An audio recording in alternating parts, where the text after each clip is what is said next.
Grubby, welcome to the stream. It's been a long time. Glad to have you here.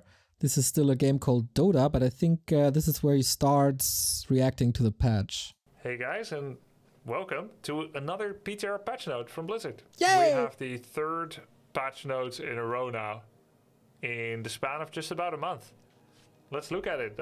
I just got told by my mods that this is here, so I don't know what we're going to expect. I thought he said by his mom. All right. General.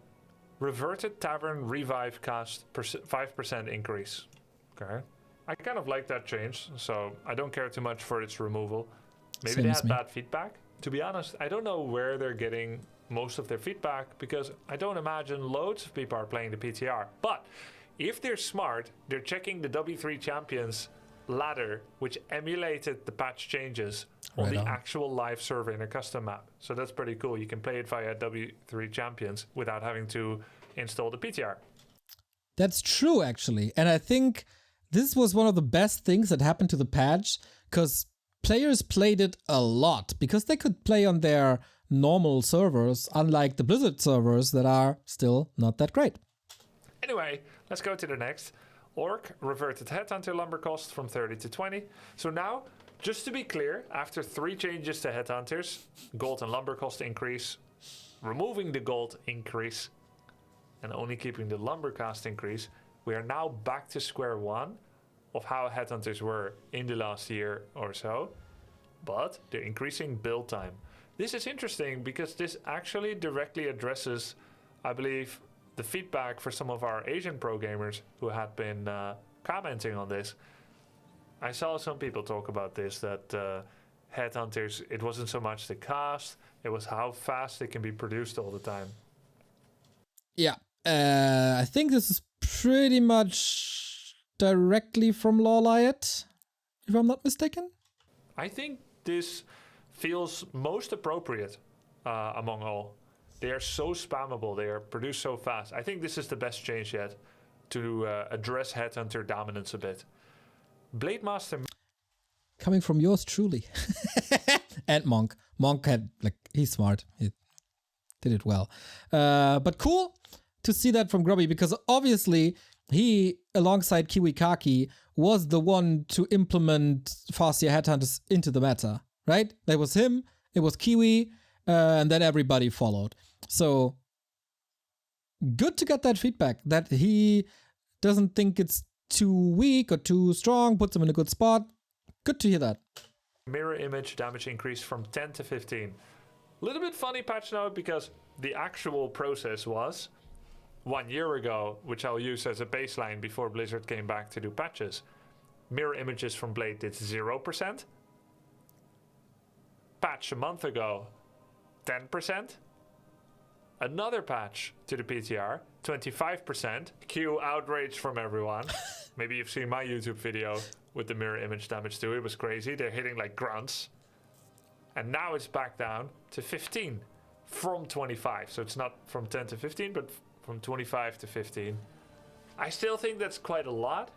I feel like 10 was kind of a sweet spot, but this might be a lot better than 25. I still maintain that we have to consider that if images do deal damage, they should be treated as summons and give experience. There are a few things more frustrating in RTSs, where you've got economy of resources, mana, experience, gold, time to kill, where you get things for free that give no experience when killed, but they do deal damage. Yeah, that's correct. You always have to invest something to kill these. Maybe I'm underestimating of how strong 10% mirror images was, but just to give an example, yesterday someone tried the 15% Blade Masters, and immediately he tried to report a bug that the illusions are not doing damage because it's so little if it's not a crit. So I think if Grubby says they hit like grunts, he's talking about late game mirror image. And then you also have solutions with the spell, usually, especially if you're up against a mirror image build. And then this is super hard to balance. Early, super weak. Late, very strong. Not giving a reward for killing, I 100% agree with that. We later after he was done, I think Grubby and I discussed in chat how much experience they should give. And we kind of came to the conclusion that it should be like a wolf or treant. In StarCraft, every free unit, like Infested Terran and Locust in StarCraft 2, don't give XP because they ain't no heroes, which should be fixed, I think. I think we should get Raynor and Artanis as heroes in SC2. And Stormgate. But besides that, in Warcraft 3, there are very few cases of where something can hurt you, but doesn't give you XP. I believe there are 2 to 3 examples. Goblin robot? Like the clockwork? What else? Barracks with spiked barricades. Oh, spiked barricades, yeah. Okay. Or any building that's not burrow or watchtower. That's freaking outside the box. Can hurt you when you hit it, but it doesn't give you XP. Okay, fair enough. And then there is the clockwork automaton goblins that come out of the Goblin Tinker factory. The spawns that explode. Whether you kill them or whether they explode, they don't give you any XP. So besides those, everything does. Feral spirits, water elementals, do give experience when they die. And I wonder if mirror image should be the same if it is granted the utility of actual damage. But that Chat is asking DK ultimate summons. Since they were changed, they give, I think, the amount of XP that the original unit gave, which could be crazy as well, but they can't be dispelled anymore, so it's kind of fair. So maybe it's not crazy. Maybe it's justified. I don't know. But don't let your DK summons be killed. That's debatable. I know I'm kind of arguing the opposite point of view of what an orc propagandist might want, and I am an orc player mainly, but I wonder if it might not be too frustrating otherwise and unfair. But we'll see. Great Hole build time was reduced from 150 to 135. Now they're playing with a middle way, 140. And I think that might be the sweet spot. 15 might be a little too extreme, a 10% reduction. But this, a 7% build time reduction, I think you're going to notice it quite a lot. Yeah. It's going to make it a little bit more viable without probably making it overpowered. So far I like this. Like 10 seconds is a lot in Warcraft 3. Like a 10% buff. We talk about we talked about the cooldown from a Lich Dark Ritual. 10 seconds is a good help. I agree. Orc brute strength was taken from the lifetime of 100 bonus health to be 150, taking a grunt from 700 to 850. And now they're thinking, hey, maybe middle way here too. People didn't hate it. They wondered if it's too much. Let's do 125. I think that's fair. Yeah, and to add to this, in previous patch circles, this was kind of done as well. Let's think back of Keeper. This is always the bad example, right? Keeper in 1.29 and Cryptlord later. They kind of did hit these sweet spots, but it took years. Because I think they only had like 2 PTR iterations, and then we were stuck with this without testing too much, without too much feedback, without too much waiting in on if it's too good or too bad. So we also have, we already have 1 extra round of iterations, and we're getting already closer to sweet spots. So again, props to Blizzard for doing another round of this. I think that could be quite nice. It's not going to be a very big noticeable change, and Knights, Griffins and Dragonhawks actually received a bigger bonus 2 years ago of plus 50 HP, which was taken and borrowed from the Animal War training, which now only gave 100 instead of 150. So they took 50 from that and added it baseline. So it's not unprecedented to receive 50 extra. However, the final product of Knight, Griffin, Dragonhawk doesn't have plus 50. It's just the pre-Animal War training that does. So here the final product of the Grunt would have more health. And while Grunt is a very good unit, it can become obsolete sometimes against certain comps. And because Headhunters were better than Grunts, we preferred them in general. So now maybe with the Headhunter and the Grunt change, we'll see more of a 50-50. I don't really like the argument that just because it was done in a patch before to other units, that's a good thing, or that's an okay thing. Everything else he says afterwards is 100% correct, but yeah, just because we gave one unit 50 HP, we can give other units 50 HP. That doesn't really fly too well, but I think that's also not his main point. Farseer Feral Spirit, mana cost increased from 75-85. People analyzed that a large part of the Farseer Headhunter harass spam against human, which could be quite hard to deal with, was due to the quick production of Headhunter and the mass spam of Feral Spirits, which could take out peasants and constantly annoy you and annoy you and annoy you. Yep. I'm and understanding this one, but I think Farseer will be... Oh, that's smart. I will say, though, you cast Feral Spirit 4 times as often as Chain Lightning. I think this is a nice compensation while dealing with the power of Feral Spirit harass. But there's other ways to fix this. You could also make Feral Spirit cooldown longer. So what that would achieve, effectively, right now, the duration of the Feral Spirit is double of the cooldown, which means that the moment the timed life of the Feral Spirit passes the halfway point, I can send them in in a cavalier fashion, very recklessly, because I'm able to resummon wolves in order to deny experience if they are threatened within an inch of their life. As such, the way that you could fix Feral Spirit spam and their longevity and their effectiveness and their repetitiveness of coming into your base, you could make the cooldown... No, not the cooldown. You could make the cooldown. Exactly. You could make the cooldown 5 seconds longer. And then you would have to pass the, 55, 58% mark of duration. So instead of like right in the middle, the duration would have to be... Yes, kind of what I said as well to a degree. I think just from interpreting what they did before, the reason they didn't touch cooldowns is because they touched cooldowns already on Headhunters. And they didn't want to toy with 2 cooldowns at the same time.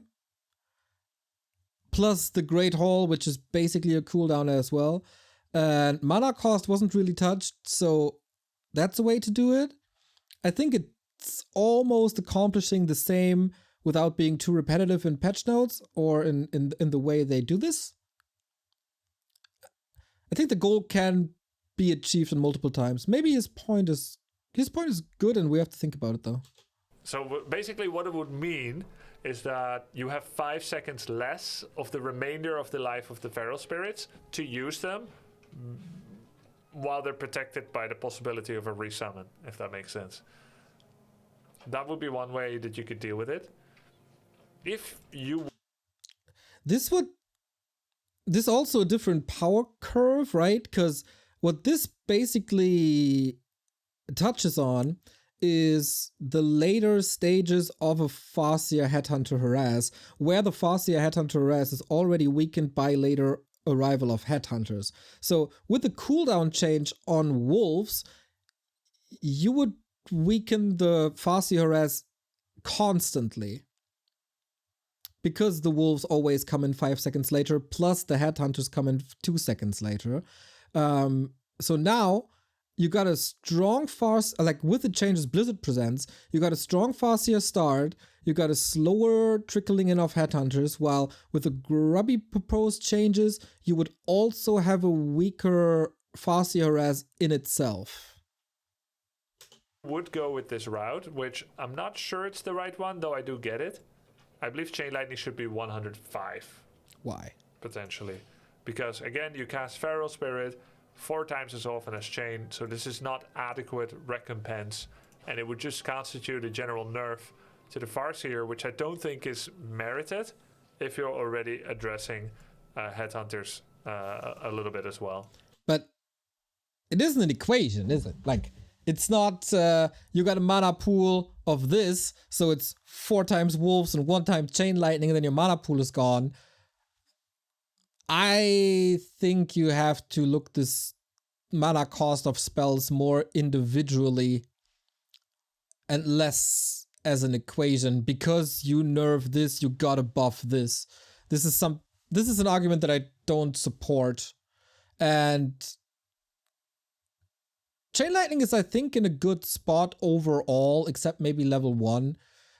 We see it way more than in the past. So buffing it just because you nerfed wolves could lead to, I don't want to say an overpowered Chain Lightning, but I mean, there's no reason to buff it a lot. It's good against wisps, it's good against ghouls, and it oftentimes Chain Lightning is replacing the spot of wolves, like against human casters, against human economy. First you start with wolves and you harass them, then later you change because there is the spell and you don't want to feed your wolves to the enemy. You switch to Chain Lightning to be able to attack the backline of an army. So it's more of a replacement spell than an additional spell, in my opinion. If you do think Orc generally needs a nerf, this could be a way to do it, but it may just push us more towards the Blade Master again. In fact, with this, we're already going to be pushed more towards Blade Master than Farseer. That's correct. So it may just make Farseer more and more useless. I don't think he's useless, but that is a good point. Besides this, if you were to keep this, though I think I've given reasons for why it shouldn't be exactly like this, maybe consider some changes to Farsight. Oh, just a comment from chat here that I quickly want to respond to. It's not like you're gonna make Farsight, so you still pick the same 2 spells, so I think it's fair to improve Chain Lightning. But that's not how it works. Yes, of course we're gonna use Wolves and Chain Lightning, but the question is, what do you pick on level 3 and level 5 instead of picking the spell in itself?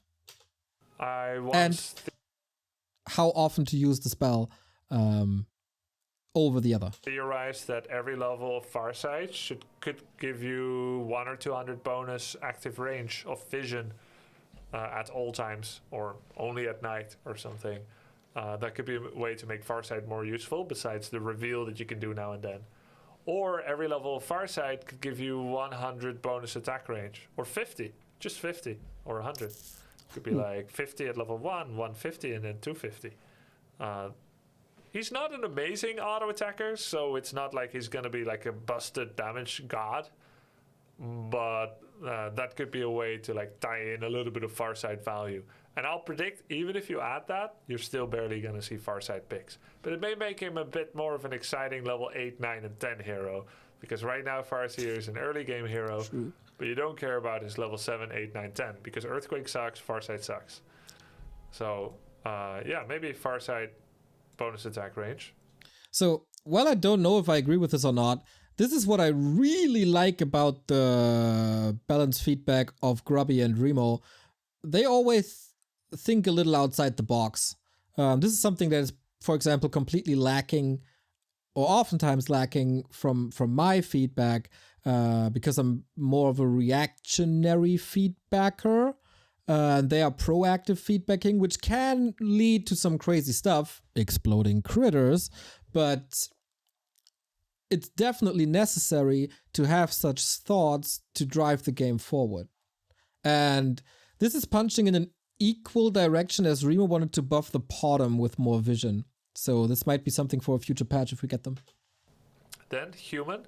Siege engine is fortified again. People weren't really too happy about siege engines.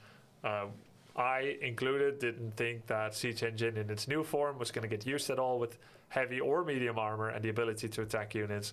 So they said, okay, you know, we tried to come up with some cool ideas for Siege Engine, but people didn't really like it. It was probably not going to be that good. Let's just leave it what it is. Yeah. If we have any other ideas later, maybe we come up with an idea again. But right now they're back to what they were.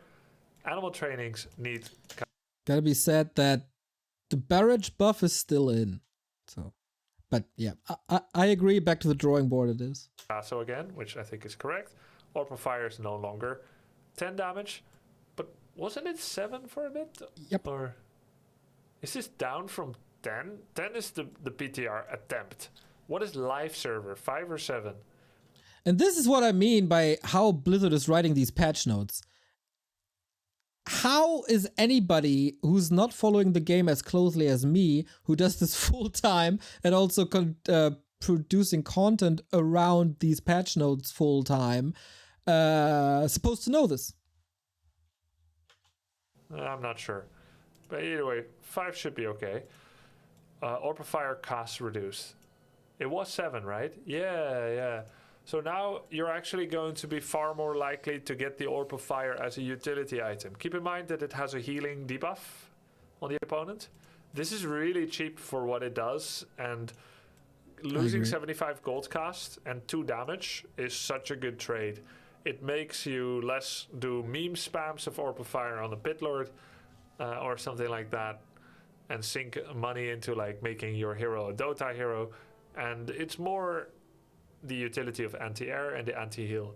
I wonder, and keep in mind, Orb of Fire is most often used against Undead, which can be their most problematic matchup, and therefore this directly addresses Undead versus human matchup and kind of tries to even that out. And I would still love ways for human to be able to one base against Undead more. Orb of Fire might play a part in that.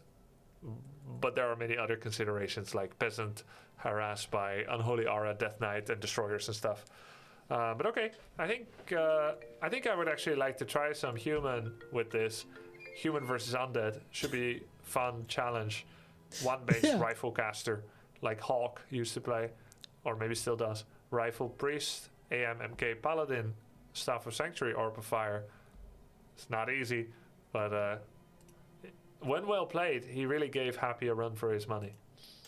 And yeah, as I said before, the utility costs so much less that you can get units faster. So this is a big help. And if Grubby says he wants to play human, that's a big sign of how strong human is potentially going to be in patch 1.35. Am I right? So far I'm fairly positive about the changes, with of course my feedback given for point by point. Immolation is going to cost a little bit more mana again. If I'm not mistaken, it was 7 in the main lifespan of Warcraft 3. Then they attempted to drop it to 5, and now they're going the middle way of 6. Immolation damage. This one's a hard one. I believe immolation damage was 5, 10, 15 or 5, 10, 20.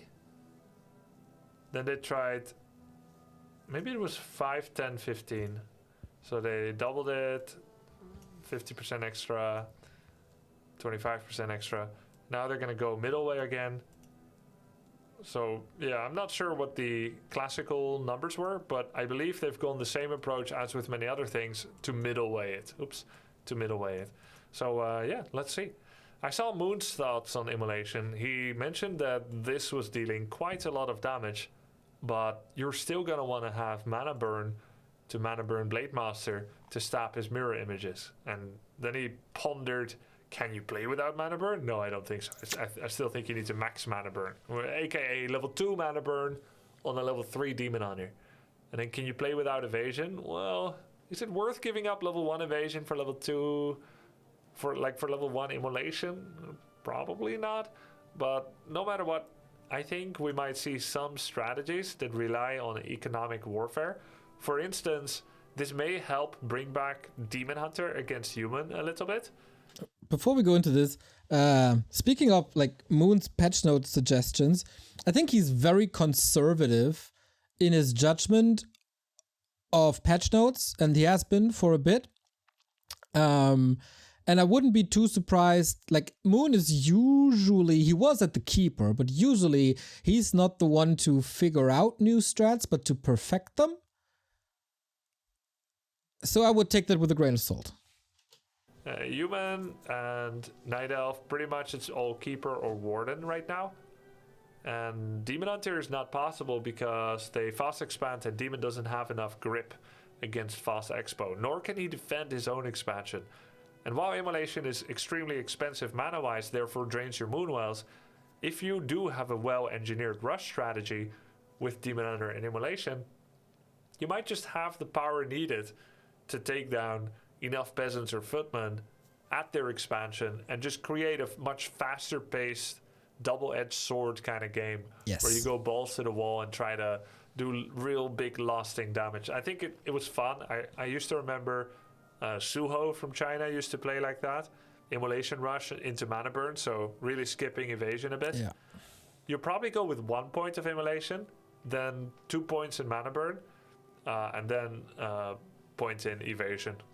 So yeah, this was the meta. We saw it on Secret Valley, on Amazonia, back in like 2014 and also before.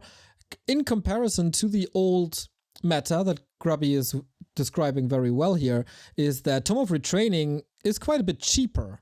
So maybe you can start with one build and then switch to another. You just have one different ability at level 1 for the harass. Druid of the Crow, mana form cost reduced, so that's going to make it a lot better for them to dodge and snares, dodge damage, because there are invincibility frames. And it's going to make you more willing to scout and then use the Fairy Fire mark of the Talon upgrade.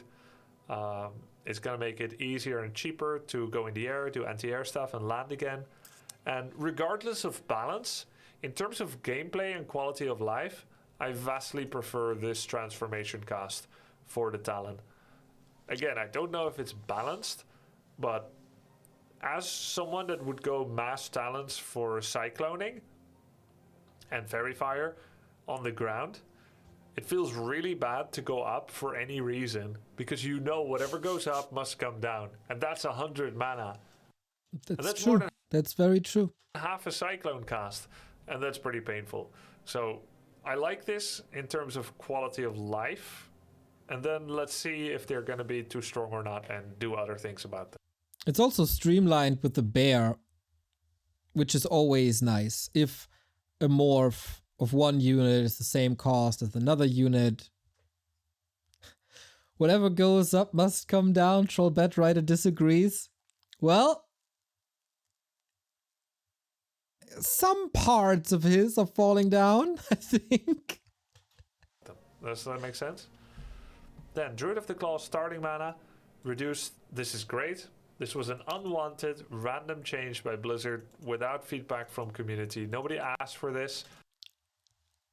That's true, but I think all the Night Elves will argue that it was the greatest change of all time, and now nobody wants to let go of it anymore.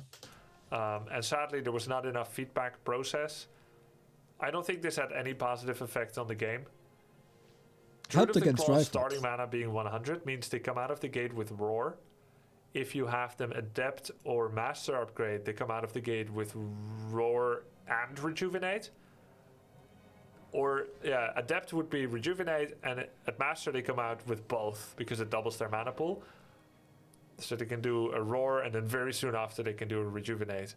125 meant that they have 250 out of the gate as a Master Druid, which means they could do double Rejuvenate, which honestly, it felt really busted, because they couldn't do that before. Now every time a bear comes out, it's double Rejuve. Yeah, back to 100. Most things have like 100, I think, when they come out, and they made an exception. I think that's a good change, and I think overall this looks pretty good. Yeah, I still think that getting rid of double rejo is really risky and a huge nerf.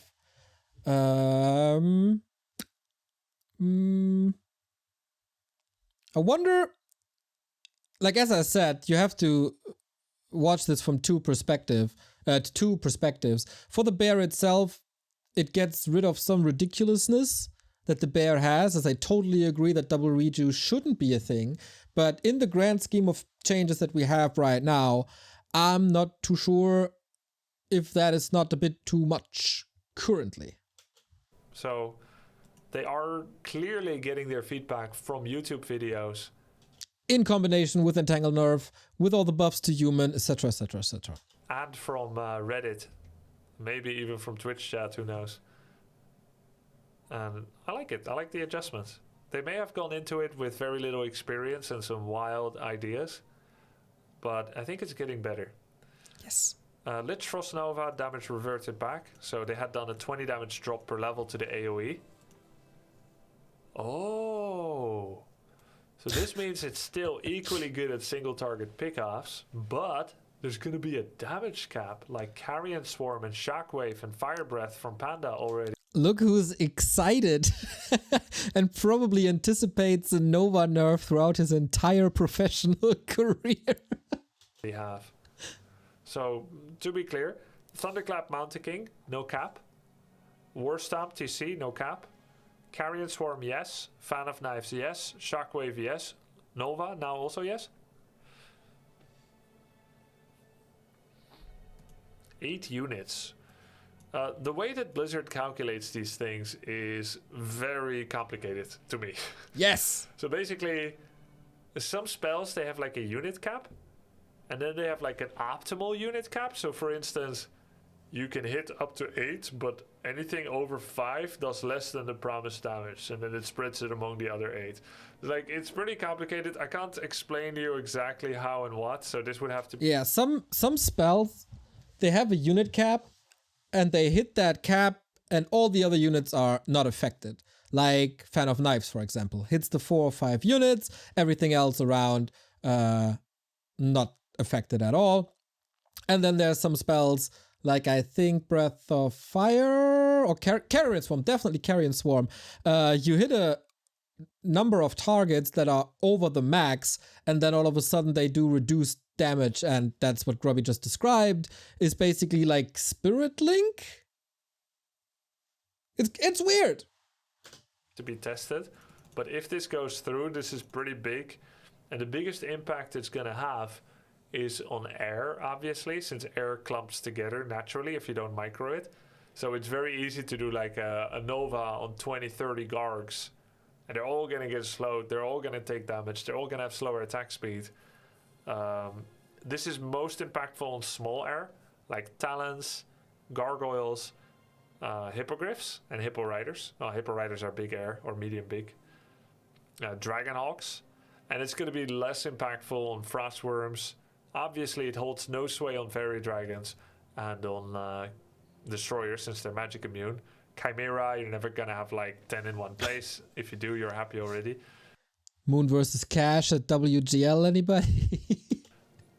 It most likely won't super affect Bat Riders and Wyverns. We try not to split, like to group up 10 in one place. If you take a Nova with 10 Wyverns, it's terrible. Yep. They're already squishy enough as it is. It does happen, though. This will probably have Flying Machine, Magic Immune.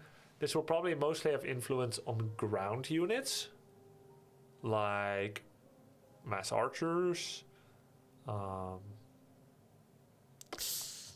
Hero. Am I wrong here? Or is this almost never happening?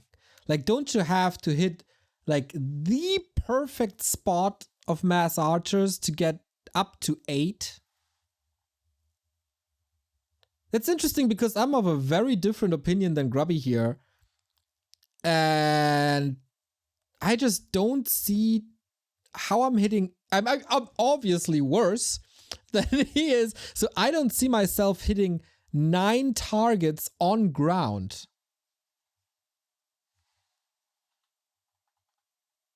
Mass Archers are usually not stacked. You can't stack 8 units.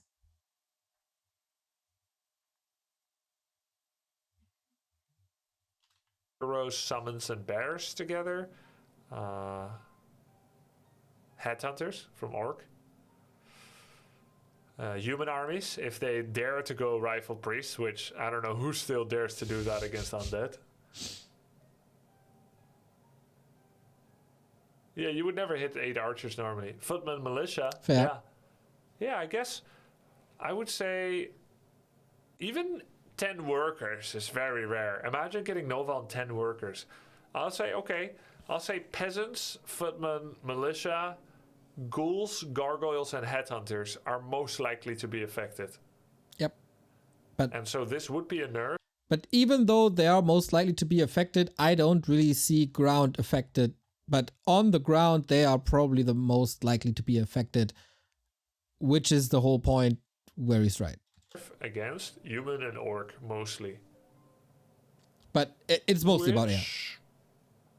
Sounds a little bit correct to me. And hippos? Yeah, but do we still see more than 6 hippos? Genuinely no. But maybe we do now that they are not all affected, just like in FFA. Because that was always the problem, right? Like, all your army is slowed.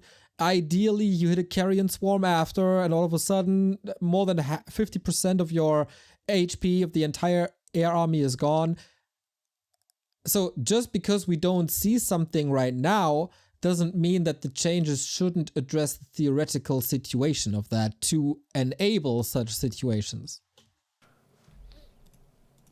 I think this doesn't have a huge application in one-on-one hunts. Who goes 10 huntresses, seriously, against Undead? You either already win or lose by the time you have 10 hunts. It's so all in, it's so bad. That's true. It's pretty niche nerf. Yeah, only noobs do it. No offense. No, offense. Hunt spammer. Anyway, let's start with your cooldown increase. This toxic streamer. People call me a toxic streamer. Listen to that guy. feels correct. I think it is too frequent. Well, I'm not going to talk about FFA right now. I don't think like FFA matters for this discussion. It's about one-on-one pro games. Lelu in shambles. This feels correct, nerf. I think it's way too spammy in denies of experience, and they get too much mana.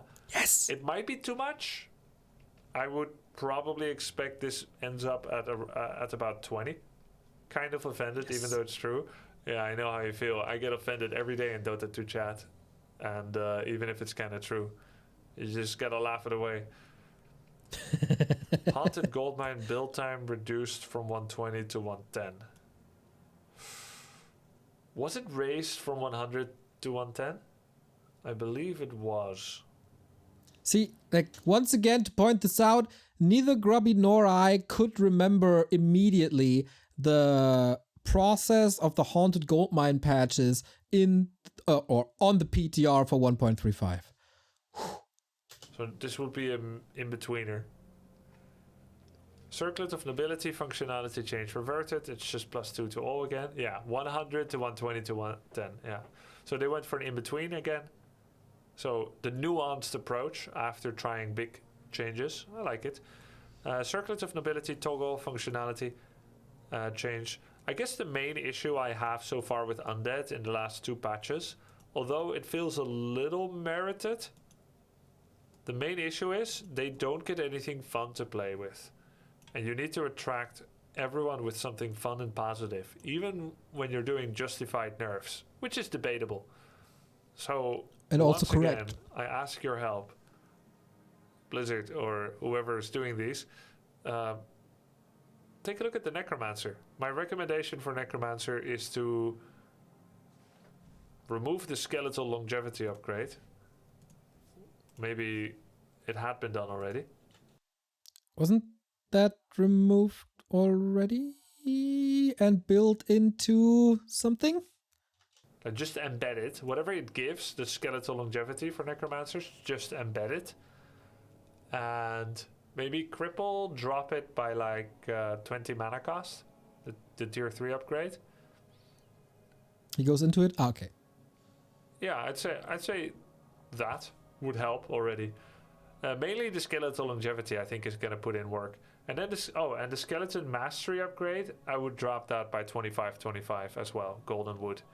If you do those 3 small changes, it's going to make it more worth it, not just to spam necros in a necro wagon strat, but also to go a couple of banshees and then add 1 necromancer to summon skeletons and scout with them or harass with them. And eat them. Because normally that's not worth it, because skeletal longevity's absence means that you cannot make 1 necro and summon 2 skeletons from the graveyard and have those matter, because they won't reach the opposite side of the map on time.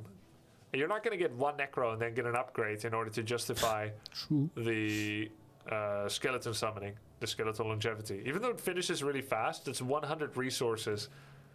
Longevity has been gone for long now. Oh, it's inside mages.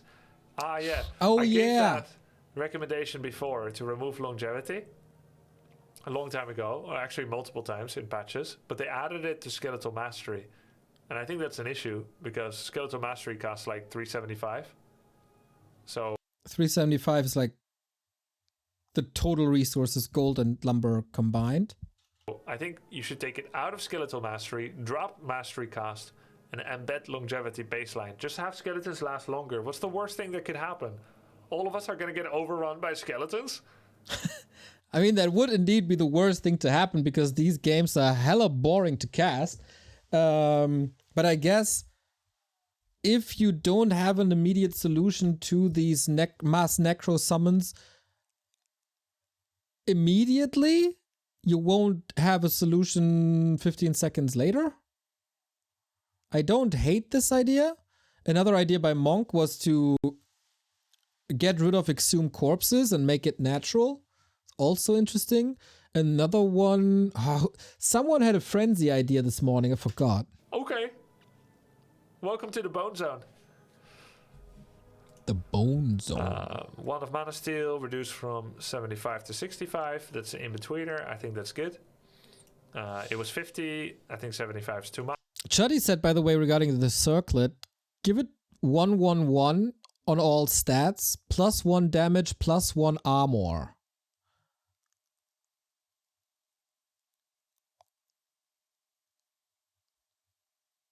That's kind of fine. Maybe. I'm thinking about it. Is there a way, like it would still be +2 damage on everything, but it's not it's not automatically giving you more mana. So this might be a nerf to int heroes then? Yeah, you get 1 armor instead of 1 stat. So I guess it's it's pretty bad for int heroes, right? And then they can't do much with the circlet. Then they have a nerfed circlet. They're not that great with rings either, and gloves are not too great for them. Then only, like if you play Archmage, you only want claws, I think. It would still be good though. I have to think about it. Much. I believe 60 is better than 65 if I'm going to be honest with you here. I can see that. So that seems okay. Additional zoom levels, okay. Can now view other players. Oh, I have a request if it's possible. Blizzard, if you're listening, allow us a toggle in the options to completely disable the ability to zoom. Not just improved zoom, just have a button that says no zooming at all. Because it's kind of annoying sometimes that you zoom by accident. True. Can now view. I never zoomed in ever on accident. That never happened. That would be good. Regarding the circle, it's just 15 mana and a little bit of mana regen as well. But wouldn't it favor agility and strength more than it would intelligence? It's not a big difference, but yeah. Other players' profiles.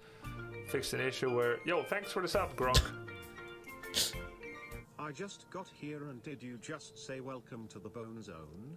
Am I in the right stream? That's my nickname in Dota now. It's an emote that I love. It's a dancing skeleton. This one. Nice. If there's any other meanings or origins, I'm actually not familiar with it. Grubby not familiar with the Bone Zone. That's it. And fixed a bunch of issues. They still need to fix the ladder list, which has a bunch of weird results and scores. But yeah, this looks overall pretty good. I agree. I'm positive about the direction it's going, and I'm hopeful for the continuity of further changes. Cool. Me too. So I think we agree that we are in a state of a PTR now where we don't propose crazy... thank you guys for watching. Where we don't propose crazy big challenges like redesign Unit X or something. But we're toying with numbers here to find sweet spots. And they nailed some sweet spots. I was surprised that they introduced the big change to Bear Reju and Dark Ritual. But maybe we get another PTR. Definitely, once again, influence from the community. If you create good feedback, they're listening. Listening to Monk, myself, if that's good or not, you can put it out there. To some very good Reddit comments. Create content. If you want to be heard, create content. It was never this easy to have influence on Warcraft 3 balance in the history of this game. Like even freaking Ankus got influence on the balance. Just kidding, we love Ankus.